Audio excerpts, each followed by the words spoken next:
دوستو، تاریخ اسلام میں بہت کم ایسے فاتح اور حکمراں گزرے ہیں جن کو مسلمانوں کے ساتھ ساتھ غیر مسلم بھی عزت کی نگاہ سے دیکھتے ہیں۔ ایسے ہی حکمرانوں میں سلطان صلاح الدین ایوبی ایک ایسا نام ہے جن کی بہادری، رحم دلی اور دانشمندی کی مثال اپنے تو اپنے دشمن بھی دیا کرتے ہیں۔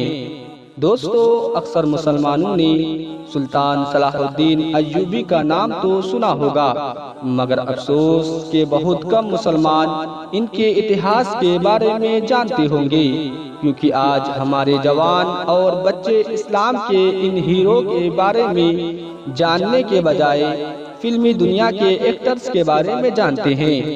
حقیقتاً ان ایکٹرز کا نام اتہاس کے پنوں میں درج نہیں ہے۔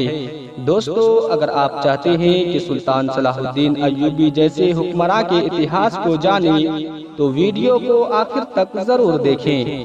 دوستو، کیا آپ جانتے ہیں کہ عراق میں پیدا ہونے والے سلطان صلاح الدین ایوبی نے ہی بیت المقدس یعنی کہ مسجد اقصی فتح کیے تھے؟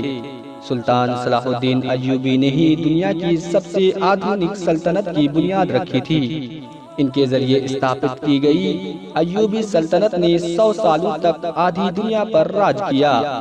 اس سلطنت کی سرحدیں مصر سے لے کر سیریا، ترکی، یمن، حجاز اور افریقہ تک پھیلی ہوئی تھی۔ دوستو، صلاح الدین ایوبی شروعاتی دنوں میں نور الدین جنگی کے فوجی کمانڈر تھے، لیکن 1164 عیسوی میں انہوں نے جب مصر کو فتح کیا تو نور الدین جنگی نے انہیں مصر کا شاسک بنا دیا، اور پھر صلاح الدین ایوبی کی سلطنت کا دائرہ پھیلتا ہی چلا گیا، یہاں تک کہ سعودی عرب سے لے کر عراق، شام، سوڈان، ترکی اور افریقہ تک کا پورا علاقہ صلاح الدین ایوبی کے قبضے میں آ گیا۔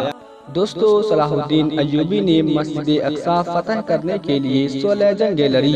وہ ہر جنگ میں ایک محراب اپنے ساتھ رکھتے تھے تاکہ جب بیت المقدس فتح ہو تو اس محراب کو اپنے ہاتھوں سے مسجد اقصی میں لگا سکے۔ 1187 عیسوی میں جب سلطان صلاح الدین ایوبی نے بیت المقدس کو فتح کیے تو محراب ان کے ہاتھوں سے ہی مسجد اقصی میں لگایا گیا۔ دوستو، صلاح الدین ایوبی کی انصاف پسندی کے دشمن بھی قائل تھے۔ انہوں نے بیت المقدس کو فتح کرتے ہی عیسائیوں اور یہودیوں کی معافی کا اعلان کر دیا۔ انہوں نے عیسائیوں کو نہ صرف بیت المقدس کی زیارت کی اجازت دی بلکہ ان کے لیے کھانے پینے اور رہنے کا انتظام بھی کرا دیے۔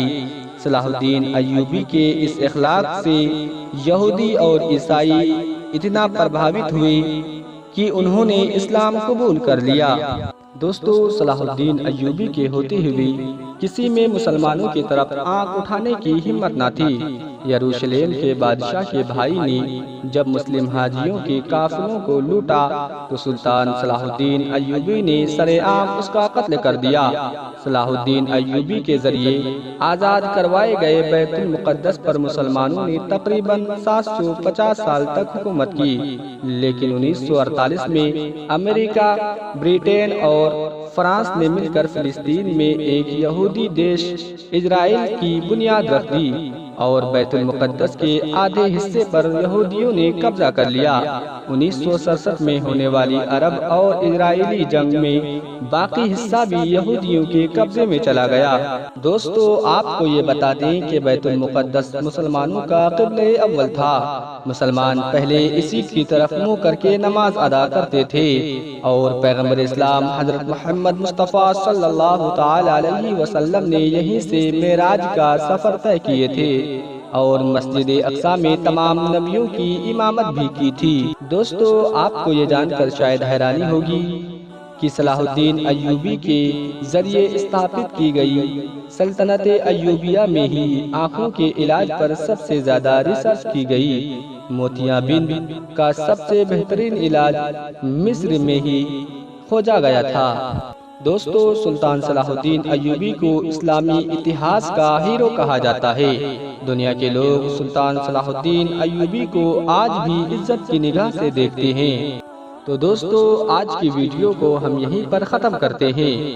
ویڈیو پسند آنے کی صورت میں ہمارے چینل کو سبسکرائب کرتے ہوئے پاس میں بیل آئیکن کو دبا دیں تاکہ اسی طرح کے ہسٹوریکل اور نالجبل ویڈیو کا نوٹیفیکیشن سب سے پہلے آپ تک پہنچ سکے، اور ہمارے ویڈیو کو لائک اور کمنٹ ضرور کریں۔